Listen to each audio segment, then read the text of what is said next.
आदाब, मैं मीनाक्षी शोरान हाजिर हूँ हिंदुस्तान भर की सोशो कल्चरल और इकोलॉजिकल इश्यूज पर खास प्रोग्राम लेकर। ये है इंडिया। हमारे इस खास प्रोग्राम में आज बात भारत के फॉरेस्ट कंजर्वेशन और सस्टेनेबल फ्यूचर की। जी हाँ, भारत में जो फॉरेस्ट कुल ज़मीनी रकबा का लगभग 24.25% एरिया कवर करते हैं, जिसमें पेड़ पौधों के साथ साथ दुनिया के सबसे ज़्यादा बायोडाइवर्स फॉरेस्ट भी शामिल हैं। खास बात यह है कि हमें जंगलों से बहुत ही ज़रूरी इकोसिस्टम सर्विसेज मिलती हैं। मिसाल के तौर पर मिट्टी के कटाव का बचाव यानी सॉयल इरोजन से प्रोटेक्शन, वाटर साइकिल का रेगुलेशन यानी कि गर्मी, बारिश और इंसानी ज़रूरतों के लिए पानी की मौजूदगी। इसके अलावा जंगल अलग अलग तरह के पेड़ पौधों और जानवरों के लिए घर की ज़रूरत को भी पूरा करते हैं। लेकिन हमारे देश में फॉरेस्ट यानी जंगलों को हमारी कई तरह की एक्टिविटीज़ से ही खतरा पैदा होने लगा है। इन हालात में सबके लिए ये समझने वाली बात है कि हमारे सस्टेनेबल फ्यूचर यानी बेहतर मुस्तकबिल के लिए फॉरेस्ट यानी जंगलों की अहमियत क्या है, हमारे मुल्क में जंगलों से जुड़े इश्यूज क्या हैं और भारत में जंगलों के तहफ़्फ़ुज़ के लिए सरकार कौन कौन से इनिशिएटिव ले रही है।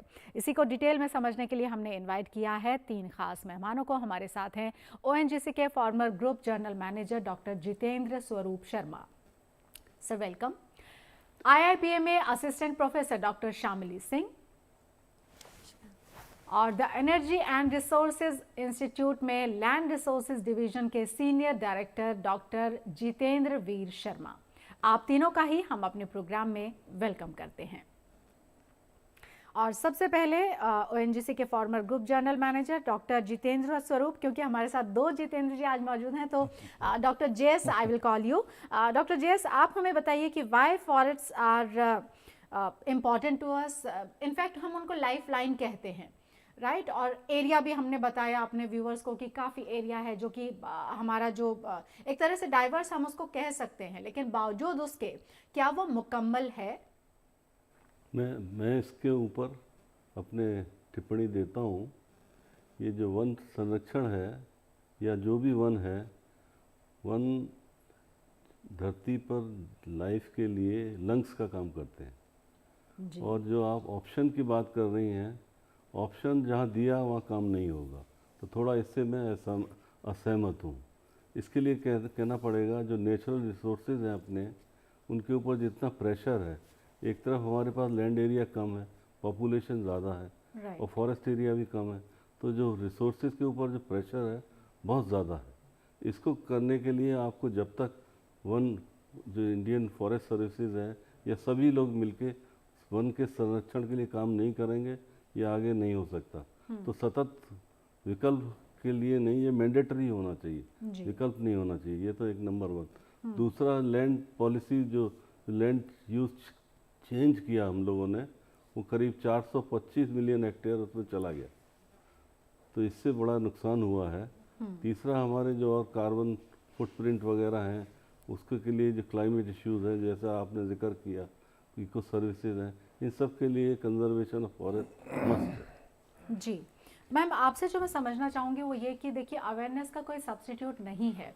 आप कैसे अवेयर करते हैं और कितना इम्पॉर्टेंट मानते हैं अवेयरनेस को, कम से कम अगर हम जंगलों की बात करें, फॉरेस्ट की बात करें, उसके लिए?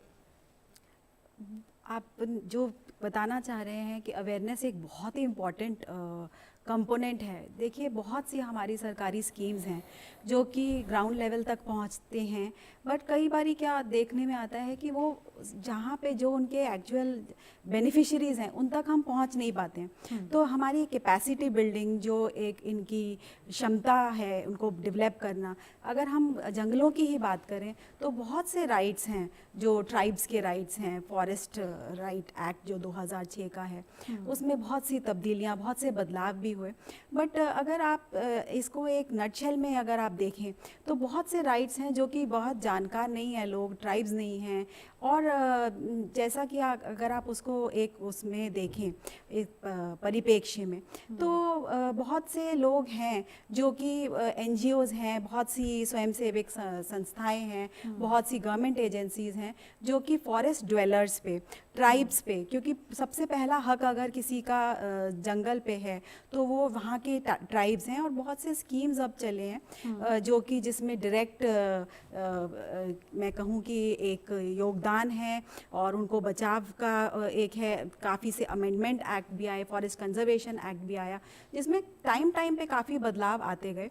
बट जब तक कि उनको सही तरीके से पहुंचाया नहीं जाएगा उनके जो लाभार्थी हैं, तब तक सही मायने में जो उसका फ़ायदा पहुंचना चाहिए वो मुझे लगता है थोड़ा सा मुश्किल आएगा। गोल्डी मीट मटन मसाले, जो आपके हाथ का मटन खाए जिंदगी भर आपका हो जाए। जहाँ जाए रिश्ते बनाए गोल्डी मसाले। जी डॉक्टर जितेंद्र, आपसे जो मैं जानना चाहती हूँ ये कि देखिए, जैसा हमने कहा कि 24.62% एरिया ऑलरेडी है जिसको कि हम ये कहते हैं कि हमारा फॉरेस्ट जो है वो कवर करता है।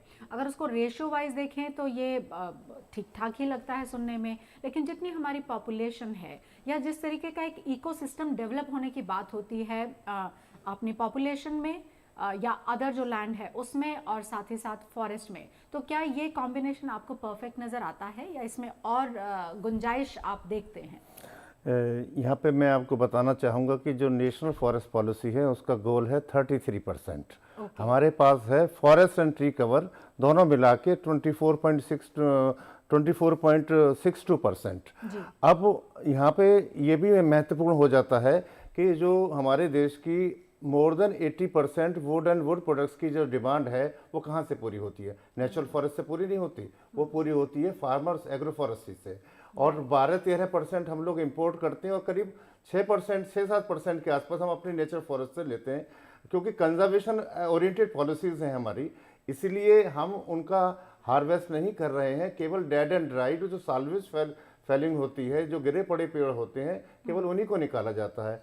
पहली चीज़ तो एक ये रही। दूसरी जो फॉरेस्ट्री है इंडिया की, वो फॉरेस्ट्री है सोशल ओरिएंटेड।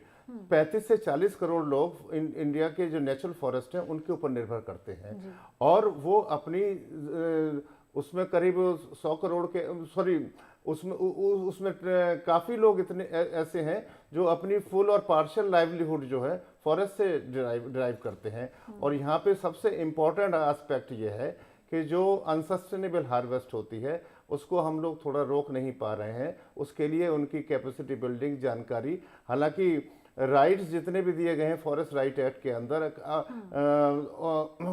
ऑक्यूपेशन राइट्स दिए गए हैं, माइनर फॉरेस्ट प्रोड्यूस के राइट्स दिए गए हैं, पर rights with the limit of sustainable harvest, पर सस्टेनेबल हार्वेस्ट हो नहीं पा रहा है। एक तो ये इसका मुख्य कारण है। दूसरी चीज़ ये है कि जो हमारा फॉरेस्ट कंजर्वेशन एक्ट है 1980 में आया था, और ये उसका मैंडेट कहता है कि balance between conservation and development. But हो क्या रहा है कि जो अभी हमने अमेंडमेंट किया है तो थोड़ा सा एक्ट को डेवलपमेंट की तरफ हम ज़्यादा ले गए हैं, कंजर्वेशन की तरफ थोड़ा कम है। और यहाँ तक हमारे फॉरेस्ट हैं, जो हमारे पास 2021 के मॉनिटरिंग रिपोर्ट है फॉरेस्ट की, Indian state of forest report है, उसके मुताबिक ओपन फॉरेस्ट बढ़ा है, मॉडरेटली डेंस फॉरेस्ट कम हुआ है और डेंस फॉरेस्ट भी बढ़ा है। तो इसका मतलब है कि ओपन फॉरेस्ट बढ़ा है तो हमारा फॉरेस्ट में डिग्रेडेशन है, और डिग्रेडेशन का जो मुख्य कारण है वो अनसस्टेनेबल हार्वेस्ट, जो हमारे जंगल के अंदर या जंगल के किनारे जिनका की रोजगार, लाइवलीहुड उसके ऊपर निर्भर करता है। यहाँ पे हमें अल्टरनेट लाइवलीहुड लोगों को देने की ज़रूरत है ताकि उनकी निर्भरता, उनकी डिपेंडेंस फॉरेस्ट के ऊपर कम से कम हो। और इस बारे में इस तरफ गवर्नमेंट का अपना प्रयास जारी है। जैसे जैसे इसके प्रयास बढ़ेंगे अल्टरनेट लाइवलीहुड के, वैसे वैसे कंजर्वेशन एस्पेक्ट बढ़ेगा। और हमारी जो कंजर्वेशन ओरिएंटेड पॉलिसी है, इसका उदाहरण इसी से मिलता है कि हमारे पास 5% ऑफ जोग्राफिकल एरिया, यानी कि 15 से 20% फॉरेस्ट एरिया हमारा प्रोटेक्टेड एरिया, यानी कि वन्य वाइल्ड लाइफ सेंचुरीज या नेशनल पार्क के रूप में डिक्लेयर्ड है। हम उसको मैनेज कर रहे हैं। कुल मिला के हम लोग कंजर्वेशन की तरफ जा रहे हैं। तो उसका मुख्य जो सॉल्यूशन है वो ये है कि जंगलों के आसपास रहने वाले लोगों को अल्टरनेट लाइवलीहुड अधिक से अधिक प्रोवाइड किया जाए ताकि उनकी डिपेंडेंस कम हो और कंजर्वेशन फॉरेस्ट का बढ़े और इकोसिस्टम सर्विसेज हम लोग को अच्छी तरीके से मिलती रहे। जी बिल्कुल। गोल्डी मीट मटन मसाले, जो आपके हाथ का मटन खाए जिंदगी भर आपका हो जाए। जहाँ जाए रिश्ते बनाए गोल्डी मसाले। एक तरह से मैनकाइंड के लिए भी बहुत ज़रूरी है, लेकिन मैं आपसे समझना चाहूँगी एनवायरनमेंट मैनेजमेंट जो है उसके ऊपर आपका काफ़ी काम है, क्योंकि अगर हम मैनेज नहीं करेंगे चीज़ों को तो हमारा जो जनरेशन नेक्स्ट है उसके लिए किसी तरह की प्रॉब्लम हो ही सकती है। हम उसको विजनरी तौर पर शायद आई डोंट नो कितना उसको चैलेंजिंग मानते हैं या कितना उसके ऊपर काम हो रहा है, क्योंकि आप वो बेहतर बता पाएंगे हमको। तो जो हमारा एम है कुल मिलाकर, वो हमारा जो एरिया है उस सब को लेकर तो हमने बात की, लेकिन aim of forest conservation as a nation हम कैसे आप उसको डिफाइन कर पाएंगे, कैसे हम उसको समझें कि उस एम को अचीव करना भी कितना इम्पोर्टेंट है, क्योंकि थ्रू यू हमारे व्यूअर्स भी समझ पाएंगे कि डूज एंड डोंट्स उनके लिए क्या हो सकते हैं। बहुत अच्छा प्रश्न मीनाक्षी जी आपका। जैसा आप बोल रही हैं कि एक जो हमने अपने लिए एक गोल निर्धारित किया हुआ है, उस गोल तक पहुंचना तो डेफिनेटली बहुत ज़रूरी है। बट अगर आप देखें पूरे वर्ल्ड में इंडिया इज़ एक ऐसा नेशन है, सबसे पहला नेशन है जिसके पास एक एग्रो फॉरेस्ट्री पॉलिसी है 2014 की। स्प्रिंकलिंग बात होती रही, बैम्बू इशू रहा आपका, मिशन बैम्बू और बाकी एग्रीकल्चर पॉलिसीज़, अलग अलग छुटपुट बातें रही, बट एक पूरी दस्तावेज के रूप में पहली बार इंडिया ने अडॉप्ट किया एग्रो फॉरेस्ट्री पॉलिसी को 2014 में। और कोई भी चीज़, चाहे वो फॉरेस्ट संरक्षण हो या कोई और SDG गोल मीट करने की, वो सस्टेनेबल तभी हो सकेगा जब हम उसमें रहने वाले लोगों को, जो रहने से मेरा मतलब है जो पूर्णतः फॉरेस्ट पे उन पे निर्भर है, उनकी लाइवलीहुड, अगर आप उनको एक प्रॉपर ज़रिया देंगे कि भाई आपका ये एग्रो फॉरेस्ट्री के स्कीम के तहत, एग्रो फॉरेस्ट्री पॉलिसी के तहत आपको एक प्रॉपर न्यूट्रिशन मिल रहा है, हेल्थ केयर मिल रहा है, आपका रोज़गार मिल रहा है, तो ही हम एक इलीगल पोचिंग से, डिफॉरेस्टेशन से वो सब चीज़ें बचा सकेंगे। जब तक हम उनको एक प्लान बी नहीं देंगे तब तक हम एक सस्टेनेबिलिटी की एक जो ओवरऑल बात करते हैं वो मेरे ख्याल से काफ़ी मुश्किल होगा। एक plan be in form of social forestry, agro forestry, जिससे कि आपका रेवेन्यू भी बढ़े और जो भी आपके फार्मर्स हैं और जो फॉरेस्ट ड्वेलर्स हैं जो पूरी तरह निर्भर हैं फॉरेस्ट्री पे, उनको भी एक रोज़गार मिले और एक अच्छा आयाम मिले, एक रास्ता मिले, ताकि वो बाकी की इल्लीगल चीज़ों पे ना जाए। जी बिल्कुल। और डॉक्टर JS, जो आपसे मैं जानना चाहूँगी, क्योंकि देखिए हम तो ये बात करते हैं और हमारा देश बात करता है, हमारे प्रधानमंत्री इस बात की बात करते हैं, और जो जितने भी क्लाइमेट को लेकर कहीं पर भी जो समझौते होते हैं वहाँ पर हम देखते हैं कि हम कम से कम एज ए नेशन अपनी बात को बहुत पुख्ता तरीके से रखते हैं। तो वैसे में जब हम 2050 की बात करते हैं और क्लाइमेट चेंज को लेकर जब हम अपने आप को वहाँ पर बहुत मजबूत तरीके से रखते हैं और जो डेवलप्ड नेशन हैं उनको भी हम एक तरीके से बताते हैं कि आपके जो वो काम जो कि शायद एनवायरनमेंट के लिए उतने सही नहीं है, लेकिन क्योंकि आप एक डेवलप्ड नेशन है तो शायद क्वेश्चन मार्क के उस कैटेगरी में आपको नहीं खड़ा किया जाता है, लेकिन हमने बहुत साफ गोई से अपनी बातें हर प्लेटफॉर्म पर रखी हैं। तो एक तो जो 2050 का टारगेट है उसमें ये सब चीज़ें आप कहाँ शामिल पाते हैं और कितना इम्पॉर्टेंट आप इस पूरे के पूरे ट्रैक को फिर देखते हैं, क्योंकि वी हैव दैट टाइम कि हम उसको अचीव कर पाएंगे। आपने ठीक ही कहा। पहले मैं कहूँ डॉक्टर शर्मा जी से मैं सहमत हूँ कि इस बीच में जो फॉरेस्ट के नाम पे डेवलपमेंट हुआ है, कंजर्वेशन कम हुआ है। I fully agree this.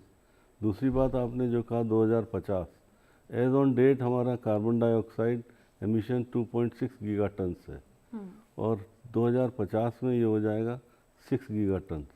6 gigaton को एब्जॉर्ब करने के लिए, सीक्वेस्टर करने के लिए क्या करना होगा? हमको कम से कम एक राजस्थान के बराबर फॉरेस्ट डेवलप करना पड़ेगा। एटलीस्ट 250 मिलियन हेक्टेयर फॉरेस्ट हमको करना पड़ेगा, तब जाके ये कार्बन न्यूट्रल होगा।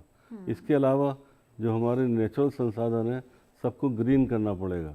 हमको प्रमोट करना पड़ेगा सोलर एनर्जी को, हाइड्रोजन को और हाइड्रो एनर्जी को, जिससे कि कम से कम कार्बन एमिशन बाहर जाए और जो कार्बन स्टोर हमारे फॉरेस्ट कर रहे हैं, जो फॉरेस्ट कार्बन को एब्जॉर्ब कर रहा है, कार्बन सिंक है उसके लिए काफ़ी हमको और डेवलपमेंट करना पड़ेगा। प्लस जो कार्बन सिक्वेस्टर है, सिक्वेस्ट्रेशन करना है, सिक्वेस्ट्रेशन मीन्स कार्बन को एब्जॉर्ब करना है और स्टोर करना है, उसके लिए भी काफ़ी काम होना बाकी है। जी।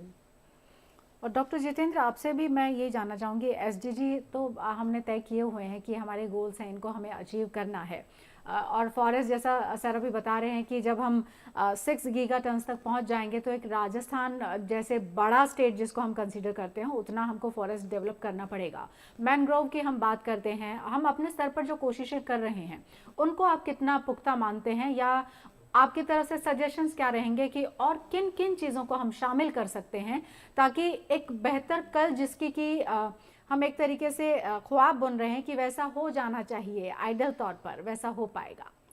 शर्मा साहब की इस बात से मैं पूर्णतः सहमत हूँ कि जो हाइड्रोजन के यूज़ से, सोलर के यूज़ से, विंड पावर के यूज़ से एमिशंस को कम से कम किया जाए। पर हमारी इलेक्ट्रिसिटी, बिजली हमारी ज़रूरत है और बिजली बनेगी, और कितना भी हम कम कहें, सोलर को कहें, कोल बेस्ड बिजली हमारी फिर भी बनती रहेगी, एमिशंस होंगे। अब एमिशंस को हम कैसे कम कर सकते हैं? जैसे कि अभी एग्रो फॉरेस्ट्री है, जहाँ की मैंने आपको अभी बताया कि मोर देन 80% जो हमारी डिमांड है वहाँ से पूरी होती है, और 12 से 13% डिमांड जो हमारी इंपोर्ट से आती है। तो अगर हम मिनिमम सपोर्ट प्राइस किसान को दें और लिमिटेड टिम्बर प्रोड्यूस के लिए, जिसको कि ज़्यादातर किसान लोग अपने खेतों में लगाते हैं, तो उससे होगा क्या कि जो कभी भी जब मार्केट फेलियर होता है तो उसमें किसान का जो नुकसान होगा वो कम से कम होगा और किसान मोटिवेट होगा ज़्यादा से ज़्यादा पेड़ लगाने के लिए। और जो हमारा 33% गोल है और जो हमारा इस वक्त 24.5% है, जो बचा हुआ 9% के आसपास है, उसका भी जो हमारा सबसे बड़ा पोटेंशियल है वो एग्रो फॉरेस्ट्री के साथ है।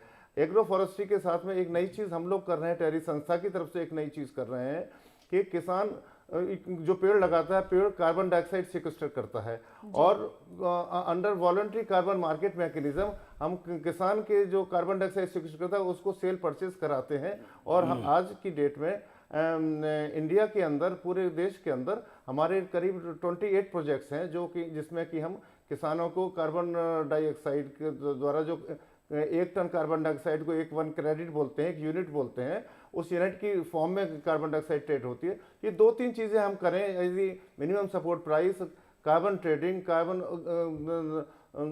और जो प्राइस है किसान को थोड़ा सा बेटर मिले, क्वालिटी प्लांटिंग मटेरियल के लिए R&D करें कि कम ज़मीन में हमारी ज़्यादा से ज़्यादा उत्पादकता बढ़े। तो इन सब चीज़ों से ये होगा कि जो हमारा सिक्वेस्ट्रेशन एस्पेक्ट है और जिसमें जो टारगेट हमारे ऑनरेबल प्राइम मिनिस्टर ने कम्युनिकेट लिया है 2.5 to 3 billion ton of equivalent carbon dioxide by 2030 forest and tree cover से और ट्री प्लांटेशन से हम लोग अचीव करेंगे। और मैं आप लोगों को ये बताना चाहूँगा कि 2019 तक, ये फॉरेस्ट सर्वे ऑफ इंडिया की रिपोर्ट है कि अब तक हम 1.97 बिलियन टन तक पहुंच चुके हैं, और इससे मुझे लगता है कि 2030 तक हम 2.5 to 3 बिलियन टन के आसपास होंगे। और यहाँ पे एक और भी चीज़ है जो कि फॉरेस्ट सर्वे ऑफ इंडिया का एनालिसिस है, जहाँ मैंने कार्बन क्रेडिट और वॉलंटरी कार्बन मार्केट की बात की, उसमें हमारे पास 1.25 बिलियन टन कार्बन क्रेडिट्स यानी कि इतने unit of carbon dioxide available रहेगी टारगेट अचीव करने के बाद, जिससे कि हमारे किसानों की आय में बढ़ोतरी हो सकती है और बेटर प्राइस मिल सकता है। तो यहाँ पे मैं एक संदेश देना चाहूँगा कि ग्रीन क्रेडिट स्कीम जो भारत सरकार लेके आई है वो अच्छी स्कीम है, पर उसके साथ साथ डोमेस्टिक मार्केट और इंटरनेशनल मार्केट दोनों को ओपन रखना चाहिए, जिसमें कि कंपटीशन में बेहतर से बेहतर प्राइस फॉरेस्ट डिपेंडेंट कम्युनिटीज़ और फार्मर्स को मिल सके। और ये एक तरीका है जिसके द्वारा हम क्लाइमेट चेंज को मिटिगेट भी कर सकते हैं और सस्टेनेबल डेवलपमेंट गोल्स में फॉरेस्ट एंड ट्री का ज़्यादा से ज़्यादा योगदान हो उसको भी प्राप्त कर सकते हैं। जी बिल्कुल। और डॉक्टर श्यामली सिंह से, क्योंकि वो IIPA से हैं और IIPA जिस तरह की ट्रेनिंग्स करवाता है और ब्लेंडेड कैपेसिटी बिल्डिंग और तमाम इस तरह के इनिशिएटिव्स हैं जो आपकी तरफ से मैम लिए जाते हैं, तो इसमें जो गवर्नमेंट की पॉलिसीज़ हैं जिनका हम लगातार जिक्र भी कर रहे हैं, और जैसा अभी सर ने बताया भी कि हम जो टारगेट एक सेट किया गया है 2030 तक, उसको भी एक तरीके से हम अचीवेबल टारगेट भी कह सकते हैं, जिस तरह का ट्रैक अभी हमने पकड़ा हुआ है। तो अभी पॉलिसीज़ क्या क्या हैं और किस तरह का काम उनके ऊपर चल रहा है? जो हमारा जहाँ तक क्लाइमेट एक्शन का बात है, जो 13th गोल है हमारा, मुझे बहुत गर्व है ये कहने में कि इंडिया ऑन ट्रैक है। एंड जैसा सर ने भी बताया कि हम डेफिनेटली उसको 2030 तक वो अचीव कर लेंगे। कोरोना काल में थोड़ा बहुत इधर उधर हुए सभी टारगेट्स, बट फॉर्चुनेटली एनवायरनमेंट और क्लाइमेट रिलेटेड एक्शंस के लिए कोरोना काल भी बहुत ही फॉर्चुनेट इंसिडेंट रहा, तो हम काफ़ी अग्रसर हैं उसमें।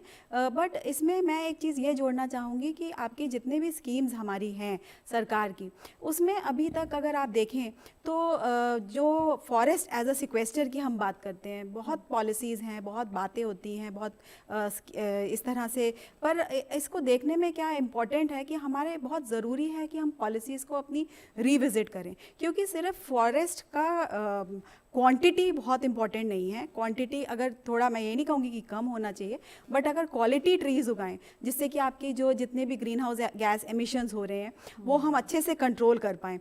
जैसा कि बॉन्ड चैलेंज के तहत हमने देखने में हमने ये एक्सेप्ट किया, इंडिया ने ये चैलेंज कि 2030 तक हमारा जो ट्री कवर होगा, जो फॉरेस्ट का कवर होगा, वो 33% होगा। अब उस 33% यानी तकरीबन 10% हमारा बढ़ाने का है। बट वो 10% जब आप फॉरेस्ट को बढ़ाना चाहते हैं तो उसके लिए आपको उतनी उपयुक्त ज़मीन चाहिए, उतने वैसे फॉरेस्ट उगाने पड़ेंगे। तो अब वो ज़मीन कहाँ से आएगी, कैसा लैंड को चेंज करना पड़ेगा, या किस लैंड यूज़ पैटर्न को चेंज करें, या कौन से किस तरीके के पेड़, किस तरीके की, मैं तो कहूँगी घास भी, जैसे कि आप खसखस घास या पोएसी फैमिली की दूसरी ग्रासेस हैं जो उगाएं। इस तरह की बहुत सारे स्कीम्स अब हैं जिसमें ये आउटलाइन हुआ है, जिसमें स्पेशली अगर आप गंगा की बात करें, गंगा के किनारे जो स्पेशल एक अभियान चला है उत्तर प्रदेश में, तो 27 ज़िलों में हम 10 किलोमीटर के दायरे में ये इस तरीके की घास, इस तरह के पेड़ उगा रहे हैं जो ज़्यादा से ज़्यादा जो ग्रीन हाउस गैसेस हैं उसको सिक्वेस्टर कर सकें और क्वालिटी दे सकें ओवर क्वांटिटी, क्योंकि वही डिमांड है अभी के टाइम की। हमारे पास ज़मीन कम है, जगह कम है, टाइम कम है, पर हमें ज़्यादा करना है, तो इसलिए हमें उस तरीके के टेक्नोलॉजीज़ पे जाना पड़ेगा, उस तरीके की मेथड्स पे जाना पड़ेगा जिसमें हम ज़्यादा इसका सिक्वेस्टरेशन कर सकें।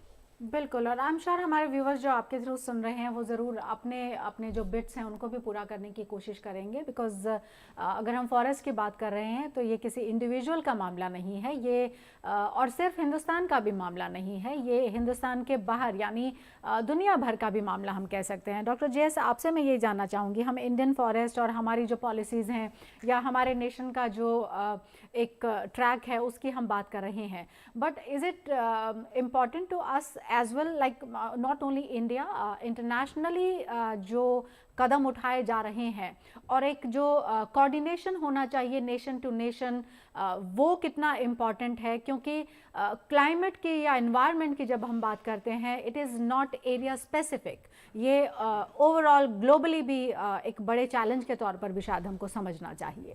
आपने ठीक कहा, climate has no boundaries. Climate जो ट्रीटी हुई थी पेरिस में, 196 कंट्रीज़ ने उसको रेटिफाई किया था। उसके बाद 28 अभी लेटेस्ट दुबई में हुआ है, जहाँ के फॉसिल फ्यूल को फेस डाउन करने की बात हुई है, फेज आउट करने की बात नहीं हुई है। एक लंदन बेस्ड रिपोर्ट है कार्बन ब्रीफ का, उसने 150 साल की इंडिया की स्टडी की 4 मेट्रो सिटीज़ में, and they found that temperature increase हुआ 0.6 से लेके 1.2 तक, दिल्ली, कलकत्ता, चेन्नई एंड मद्रास। तो इस सब के लिए अगर कुछ करना है तो we have to go for जो फॉरेस्ट के जो चैलेंजेस हैं या फॉरेस्ट मैनेजमेंट के जो प्रिंसिपल हैं, ecology preservation, economics and social and cultural, उसके ऊपर ज़्यादा ध्यान देना होगा। और ग्लोबली लोग कर भी रहे हैं, देयर आर सम प्लान्स जो अफ्रीका से ग्रीन कॉरिडोर बनाएंगे, कुछ इंडिया में भी कुछ कर रहे हैं। Assam is the richest place, लेकिन डेवलपमेंट ज़्यादा हो रहा है, कंजर्वेशन उसकी अपेक्षा कम है। फॉर एग्ज़ाम्पल अभी तक जो पाइपलाइन के लिए जो फॉरेस्ट एरिया में जो पास होते थे, क्लियरेंस का ज़रूरत पड़ता था, अभी वो भी हटा दिया गया। तो people are going in the forest for pipeline. Justification यही है कि उससे कुछ ज़्यादा नुकसान नहीं होता। ठीक है, भाई एनर्जी भी ज़रूरी है और क्लीन एनर्जी ज़रूरी है, लेकिन इस सब के लिए ग्लोबल एफर्ट्स आर रिक्वायर्ड। हमारे प्रधानमंत्री जी ग्लोबल लीडर की तरह उभरे हैं climate change. I think we will by 270 we will achieve net zero.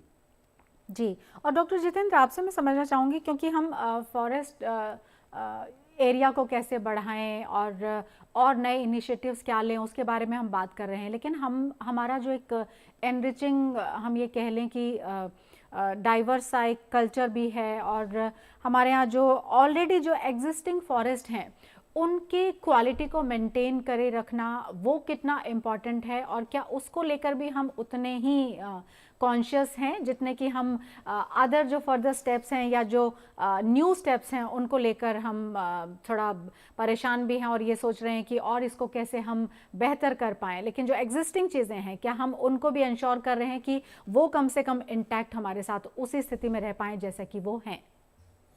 यहाँ पे मैं आपको ये बताना चाहूँगा कि इंडिया में, भारत में 16 टाइप्स के फॉरेस्ट हैं। डिफरेंट एग्रो क्लाइमेटिक जोन में डिफरेंट किस्म के फॉरेस्ट हैं। यहाँ पे जिस एग्रो क्लाइमेटिक जोन का फॉरेस्ट है उस टाइप के फॉरेस्ट को नेचुरल फॉर्म में मेंटेन किया जाए। जो ड्राई डेसिडुअस फॉरेस्ट हैं, कुछ जहाँ कहीं पे कुछ फॉरेस्ट में ग्रासलैंड ज़्यादा हैं, ग्रासलैंड जहाँ ज़्यादा हैं वहाँ पे वाइल्ड लाइफ होती है। तो ऐसा नहीं कि हर जगह हम पेड़ लगा देंगे। और ठीक है, पेड़, ग्रासलैंड भी कार्बन सिक्वेस्ट्रेशन करते हैं, वेटलैंड भी कार्बन सिक्वेस्टर करते हैं, और पेड़ भी कार्बन डाइऑक्साइड का सिक्वेस्ट्रेशन करते हैं। जहाँ तक हमारे टारगेट को 33% जो था, 1/3 गोल को अचीव करने की बात है, उसका मैंने पहले भी बताया और अभी फिर उस पर जोर दे के कह रहा हूँ कि एग्रो फॉरेस्ट्री में जो किसान पेड़ लगाता है वो वहीं पे हमारे पास पोटेंशियल है, क्योंकि ज़मीन को हम स्ट्रेच नहीं कर सकते, फॉरेस्ट लैंड को हम स्ट्रेच नहीं कर सकते, जितनी है उसी की क्वालिटी इंप्रूव कर सकते हैं। अभी यहाँ पे Indian forest survey of India हमारा जो मॉनिटरिंग करती है वो 3 कैटेगरी में फॉरेस्ट की मॉनिटरिंग करती है। 10 to 40% तक जो कैनोपी कवर है वो ओपन फॉरेस्ट कहलाता है, 40 to 70 वो मॉडरेटली डेंस कहलाता है, और जो 70 से ऊपर है 100 तक वो डेंस फॉरेस्ट कहलाता है। आप ये देखिए ना, 10 to 40 में कितनी कैटेगरी हैं, 10 to 20, 20 to 30, 30 to 40 and 40 to 50, 50 to 60, 60 to 70, ऐसे ही 70 से 100 तक बहुत सारी कैटेगरी हैं। हम बहुत खुश होते रहते हैं कि हमारा डेंस फॉरेस्ट बढ़ गया, और बट क्या हमारा फॉरेस्ट 90% से 80% हुआ तो भी डेंस फॉरेस्ट रहेगा, 80 से 70 हुआ वो भी डेंस फॉरेस्ट रहेगा। तो फॉरेस्ट सर्वे ऑफ इंडिया को मॉनिटरिंग की हर 10% पे क्वालिटी कैटेगरी बनानी चाहिए, जिससे कि हमें रियलिटी का पता लग सके। और जहाँ तक हमारे कंट्री में है वो यहाँ पे हमें डिफॉरेस्टेशन की प्रॉब्लम नहीं है, क्योंकि मैंने बताया कि करीब 40 करोड़ लोग फॉरेस्ट के ऊपर निर्भर करते हैं हम। और अनसस्टेनेबल हार्वेस्ट का उसका मुख्य कारण है, अनसस्टेनेबल हार्वेस्ट ट्री का नहीं होता, टिम्बर ट्री का नहीं होता, लार्जली माइनर फॉरेस्ट प्रोड्यूस का होता है। पेड़ों के ऊपर लॉपिंग करते हैं, जिससे कि पेड़ों की क्वालिटी और ग्रोथ दोनों खराब हो जाती है। तो ये तो रहा एक ऐसा कि जो हम नेशनल फॉरेस्ट को किस तरीके से मैनेज करें, और उसका मैंने जो सॉल्यूशन बताया कि alternate livelihood is the most important solution, कि जिसकी वजह से हमारा फॉरेस्ट कंजर्वेशन बढ़ेगा और हमारी फॉरेस्ट की क्वालिटी बढ़ेगी। ये तो नेचुरल फॉरेस्ट की मैं बात कर रहा हूँ, जो गवर्नमेंट ओन फॉरेस्ट है लार्जली, और जो एग्रो फॉरेस्ट्री है वहाँ पे ज़मीन हमारे पास किसान की ज़मीन भी सीमित है, तो वहाँ पे हम क्वालिटी इंप्रूव करें, प्रोडक्टिविटी इंप्रूव करें, ताकि कम ज़मीन में ज़्यादा वुड का प्रोडक्शन हो सके। जितना वुड का प्रोडक्शन होगा उतना ही ज़्यादा से ज़्यादा कार्बन डाइऑक्साइड का सिक्वेस्ट्रेशन होगा। ज़्यादा कार्बन डाइऑक्साइड सिक्वेस्टर करें और ज़्यादा कार्बन डाइऑक्साइड हम होल्ड करें, ये दोनों ही महत्वपूर्ण हैं। दिस इज सबसे महत्वपूर्ण इंडिकेटर है फॉरेस्ट की क्वालिटी, और जो एग्रो फॉरेस्ट्री है वहाँ की भी क्वालिटी देखने के लिए। जी जी। और डॉक्टर श्यामली, मैं आपसे जो समझना चाहती हूँ अब वो जानना चाहती हूँ, नमामि गंगे प्रोजेक्ट, हम सब जानते हैं कि गंगा की सफाई के लिए एक ये बड़ा अभियान और एक बड़ा हम ये कहें कि इनिशिएटिव गवर्नमेंट की तरफ से लिया गया, सेंट्रल गवर्नमेंट की तरफ से, लेकिन हम ये भी जानते हैं, जिसका आपने जिक्र भी किया अपनी बातचीत में, कि उसके आसपास के एरिया में फॉरेस्ट को डेवलप करने से लेकर और बाकी तमाम तरह की जो चीज़ें चल रही हैं उनकी प्रोग्रेस क्या है, क्योंकि उसका कोऑर्डिनेशन एक तरीके से आपके साथ, आपके सहयोग से चल रहा है। तो उसके बारे में भी हम जानना चाहते हैं थ्रू यू हमारे व्यूअर्स के लिए, कि वो भी एक अपडेट ले पाएँ कि क्या उसकी स्थिति है और कितना वो इम्पॉर्टेंट है पूरे के पूरे, ना सिर्फ उस रीजन के लिए बल्कि एक मैसेज कन्वे करने के लिए भी। जी मीनाक्षी जी, बहुत सारी स्कीम्स हैं, सब स्कीम्स हैं नमामि गंगे मिशन के तहत। और जैसा आपने पूछा कि वनीकरण के लिए क्या हो रहा है गंगा के स्टेम स्टेट्स के आसपास, तो सबसे पहले तो उदाहरण के तौर पे उत्तर प्रदेश जो है वो लीड कर रहा है। स्टेम, मैं सिर्फ उन्हीं स्टेट्स की बात करूँ जहाँ से मुख्य तौर पे 5 स्टेट्स से जहाँ से गंगा नदी बहती हैं, और इसके 27 ज़िलों के आसपास तकरीबन बहुत से इंडिजिनस पेड़ लगाए जा रहे हैं। और जो वन डिस्ट्रिक्ट वन प्रोडक्ट का जो स्कीम है इंडिया का, भारत सरकार का, वो भी इसके तहत उसको जोड़ा जा रहा है कि जितने भी आपके प्रोडक्ट्स हैं, वन से रिलेटेड प्रोडक्ट्स हैं, उसको सेल्फ हेल्प ग्रुप, स्पेशली जिसमें महिलाएं, विमेन सेल्फ हेल्प ग्रुप है, वो उसको विकसित करें।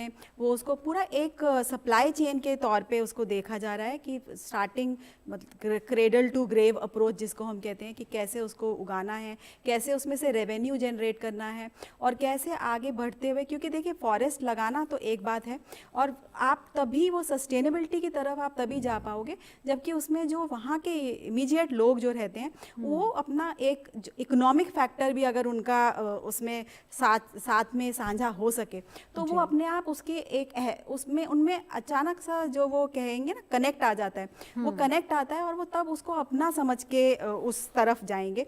और इसी स्कीम के तहत कुछ 6700 हेक्टेयर के तकरीबन पेड़ लगाए गए हैं, और वो पेड़ सभी एग्जॉटिक नहीं हैं, वो वहीं के मिट्टी में उगने वाले पेड़ हैं, और जिससे कि उसका रखरखाव भी काफ़ी हद तक कम हो जाता है। और जितने भी हमारे अर्बन लोकल बॉडी ऑफिसर्स हैं या डिस्ट्रिक्ट गंगा कमेटी मेंबर्स हैं, समय समय पर ऑलमोस्ट महीने में एक बार सभी वो मिलते हैं और देखते हैं। और दूसरी बहुत अच्छी बात मैं आपसे एक शेयर करना चाह रही हूँ, अभी हमारी एक डिस्ट्रिक्ट गंगा कमेटी की एक मीटिंग हुई साहिबगंज बिहार में, तो उनके ऑफिसर्स ने हमें ये बताया कि ऐसा नहीं है कि कई बार क्या होता है, आप पेड़ लगा देते हैं वनीकरण के तहत और उसके बाद आप उसको फॉलो अप नहीं करते हैं कि उस पेड़ का क्या हुआ, वो ढंग से उग पा रहा है या नहीं। या हमने देखा है बहुत जगह ट्री गार्ड्स लगे रहते हैं, जैसे जैसे छोटा पौधा है वो उसके लिए तो वो सुरक्षा ठीक है, बट जब वो पौधा बड़े होकर पेड़ में कन्वर्ट होता है तो बहुत ज़रूरी है कि वो ट्री गार्ड हटाएं और उसको प्रॉपर ग्रो करने दें। तो ये सब ही जो डिस्ट्रिक्ट गंगा कमेटी के मेंबर्स हैं उनका ये पूरा काम रहता है, जो जितने गंगा प्रहरी हैं, गंगा दूत हैं, उनका पूरा काम रहता है कि वो देखें, उसको सही से देखें कि वृक्षारोपण जो हुआ है उसका फॉलो अप जो हम कहते हैं, जो एक तरह से मेडिकल चेकअप पेड़ों का होता है, और अगर कहीं कोई कमी रह गई है तो वो वापस उसको दोबारा पुनः रोपण करके उसको सजीव करने की जितनी हद तक हो सके उनकी कोशिश रहती है। देखिए बिल्कुल बच्चे की तरह की बात है कि मेडिकल चेकअप तक पेड़ों का होता है। कितना इम्पॉर्टेंट है फॉरेस्ट, और पूरा का पूरा जो ग्रीन बेल्ट आप बनाने की बात कर लीजिए, या एक वो इनिशिएटिव हर उस लेवल पर लेने की कोशिश की जा रही है ताकि जो एक इकोसिस्टम है वो कैसे बेहतर से बेहतर ढंग से फंक्शन कर पाए। कंक्लूडिंग रिमार्क्स की तरफ अब हम चलते हैं, लेकिन डॉक्टर जयस आपसे जो मैं जानना चाहूँगी, जो इश्यूज़ हैं, कंक्लूड कीजिएगा आप अपनी बात से कि फॉरेस्ट जो, और ख़ास तौर से जो भारत में जो फॉरेस्ट हैं उससे रिलेटेड जो इश्यूज़ आपको अभी नज़र आते हैं और जो आपको लगता है कि क्विकली अगर उनको हम एड्रेस कर लें या कर रहे हैं तो वो कितना बेहतर होगा पूरे के पूरे इस सिस्टम के लिए। मैं एक छोटा सा उदाहरण दूंगा आपको जी दर्शकों के लिए। जो एटमॉस्फेयर में CO2 इंक्रीज हो रही है, इसका टोटल जो है अगर 100% माने तो 30%, 33% fix by the atmosphere, 33% by forest and 33% by ocean. तो लगभग ये 99% हो जाती है, but still CO2 is increasing because of our energy consumption is going high. तो इस जो डिफरेंस है इसको बैलेंस करने के लिए we have to make more plantation, more forestry, protection of tropical forest, then we have to preserve more forest. इसके अलावा हमको क्या करना पड़ेगा, जो India has largest coast line, इसके मैनग्रोव प्लांटेशन पर वी हैव टू कंसंट्रेट, क्योंकि mangrove is a very good plant for carbon sequestration. This is all I want to say. जी, और डॉक्टर जितेंद्र आपसे भी मैं यही जानना चाहूँगी आखिर में कि और इनिशिएटिव्स हम क्या ले सकते हैं, क्योंकि फॉरेस्ट का रिप्लेसमेंट तो कुछ नहीं है, बट हम और अपने रोज़मर्रा की ज़िंदगी में शायद कुछ ऐसे रिप्लेसमेंट लेकर आ सकते हैं, कुछ चेंजेस लेकर आ सकते हैं, जैसे कि हम एक जो प्रेशर है किसी भी तरीके से, एक ह्यूमन प्रेशर है या कोई भी एक प्रेशर है जो फॉरेस्ट के ऊपर है, उसको हम एटलीस्ट थोड़ा सा कम कर पाएँ अपने उससे। यहाँ पे मेरा अपना कहना है कि अभी ये भारत सरकार का भी व्यू पॉइंट है कि grow more would and use more would. पहले जो 88 पॉलिसी, जो हालांकि अभी 88 पॉलिसी अंडर रिवीजन थी, उसका ड्राफ्ट पॉलिसी आई थी, उसके अंदर ये मैंडेट था, पर नई पुरानी पॉलिसी में सब्स्टिट्यूशन ऑफ वुड की बात है। पर आप चूँकि सब समय बदल चुका है तो हमें इसी कॉन्सेप्ट के साथ चलना पड़ेगा, use more would and grow more would, उतनी ही कार्बन डाइऑक्साइड हम एटमॉस्फेयर से सिक्वेस्टर करेंगे। दूसरा पॉइंट मेरा ये है कि जो नेचुरल फॉरेस्ट है, जिसके जंगलों के किनारे जो लोग रहते हैं, उनको अल्टरनेट लाइवलीहुड और फॉरेस्ट पर डिपेंडेंस कम की जाए और उनका भी जीवन स्तर सुधरेगा अल्टरनेट लाइवलीहुड से, और फॉरेस्ट की क्वालिटी भी बढ़ेगी। जहाँ तक एग्रो फॉरेस्ट्री है, हाई क्वालिटी हाई प्रोडक्टिविटी के जो क्लोन्स हैं, सीडलिंग्स हैं, वो तैयार किए जाएं और सभी किसानों को दिए जाएं, और उनको किसानों के लिए मिनिमम सपोर्ट प्राइस, अभी भारत सरकार ने minimum support price minor forest produce के लिए दिया। बाय द वे टेरी संस्था में हम लोगों ने ही मिनिमम सपोर्ट प्राइस का जो मैकेनिज्म था तैयार किया था, और गवर्नमेंट के लिए 74 स्पीसीज के लिए minimum support price scientific methodology से तैयार किया गया था। उसी तरीके से जो एग्रो फॉरेस्ट्री की टी स्पीसीज हैं, उनका भी मिनिमम सपोर्ट प्राइस तय होना चाहिए। अगर मार्केट में ज़्यादा प्राइस है तो किसान वहाँ पे बेचे, और अगर मार्केट फेल्योर है और ग्लट की वजह से प्राइस नहीं मिल पा रहा है किसान को, तो सरकार को आगे आना चाहिए और minimum support price agriculture crop की तरह से किसान को प्रोवाइड करना चाहिए। तभी हम यहाँ पे अधिक से अधिक पेड़, 33% गोल, ये सब हम प्राप्त कर पाएंगे। और तो हमारा जो टारगेट है 2.5 to 3 बिलियन टन्स का, उसको भी हम अचीव कर पाएंगे। और जो 2070 का जो हमारा कार्बन न्यूट्रलिटी का है, नेट जीरो का जो टारगेट है, उसको भी हम अचीव कर पाएंगे। बिल्कुल अचीव कर पाएंगे, आई एम श्योर अचीव कर पाएंगे। और आपसे डॉक्टर शामली, आखिर में एक कमेंट में इसी को लेकर जानना चाहूँगी कि how can you ensure the bright future and specially for our generation next, क्योंकि हम उनको लेकर थोड़ा ज़्यादा परेशान रहते हैं कि हमने तो शायद इतनी ग्रीनरी देखी है, जनरेशन नेक्स्ट पता नहीं क्या करेगी। लेकिन जिस तरीके की हमारी बातचीत हुई है, शायद आप ये इंश्योर कर सकती हैं अपने एंड पर उनको कि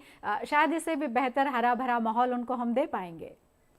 बिल्कुल सही आपने बोला। जैसा कि गवर्नमेंट का मंत्र है, सरकार का मंत्र है, सबका साथ, सबका विकास, सबका विश्वास, उसी मंत्र को लेके हमें आगे चलना होगा। और अपनी नई जो आज की पीढ़ी है, जो कल के हमारे आज ग्रीन एम्बेसडर जिनको हम कहते हैं, उनका भागीदारी बहुत ज़रूरी है। और मुझे ये कोई भी इसमें गुरेज नहीं है कहने में कि वो हमसे ज़्यादा, हमारी अभी करेंट जनरेशन से ज़्यादा वो समझदार हैं और वो ज़्यादा देख रहे हैं। हमने देखा है कि जितने भी क्लाइमेट नेगोशिएशंस होते हैं, उसमें जो यंग ब्रिगेड है वो बढ़ चढ़ के हिस्सा लेती है और वो इंश्योर करती है कि उनकी बात सुनी जाए। और जिस तरह के क्या कार्यक्रम हम करते हैं, हमारे जो कॉलेज स्टूडेंट्स हैं, स्कूल स्टूडेंट्स हैं, वो एक बहुत इंपॉर्टेंट स्टेक होल्डर्स हैं। और उनके विचार देख के, उनका सुन के, समझ के, मुझे कोई भी डाउट नहीं है कि हमारा जो फ्यूचर है वो बहुत ही सेफ हाथों में है। जी बिल्कुल, बहुत शुक्रिया आपका डॉक्टर शामली। डॉक्टर जितेंद्र, आपका बहुत बहुत शुक्रिया। डॉक्टर जितेंद्र, जिनको हमने थ्रू आउट द प्रोग्राम आज डॉक्टर JS कहा, आपका भी बहुत बहुत धन्यवाद सर, और अलाउ करने के लिए to call me like this manner. Thank you so much. और पेड़ लगाएं भी, जो पेड़ ऑलरेडी हैं उनको बचाएं भी, क्योंकि सस्टेनेबल डेवलपमेंट जो गोल्स हैं वो हमारे और आपके लिए ही हैं। सरकार अपने स्तर पर इनिशिएटिव्स ले रही है, लेकिन हमारी भी एक शहरी के तौर पर जो जिम्मेदारी है उसको हमें पूरा करना चाहिए। उम्मीद है कि आपको हमारी ये पेशकश अच्छी लगी होगी। आज की पेशकश में इतना ही। इस पर आप अपनी राय हम तक जाहिर कर सकते हैं। इसके लिए आप हमें ईमेल कर सकते हैं। हमारा ईमेल का ID हम आपको बता देते हैं, ddurduspecials@gmail.com। पूरी टीम को इजाज़त दीजिए। आदाब।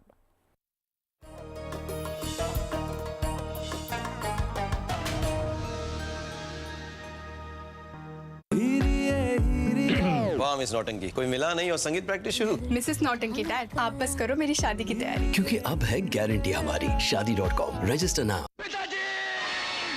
अपने पिता जैसे नेताओं के कातलों को गिरफ्तार करने में पुलिस की मदद करना पसंद करेंगे? ये है Chandrashekhar, diamond king from south Africa. तुम अच्छी तरह जानती हो हम हर आदमी से मिलना पसंद नहीं करते। मेरे मुख में सुख और दुख में सदा रहे तेरा नाम।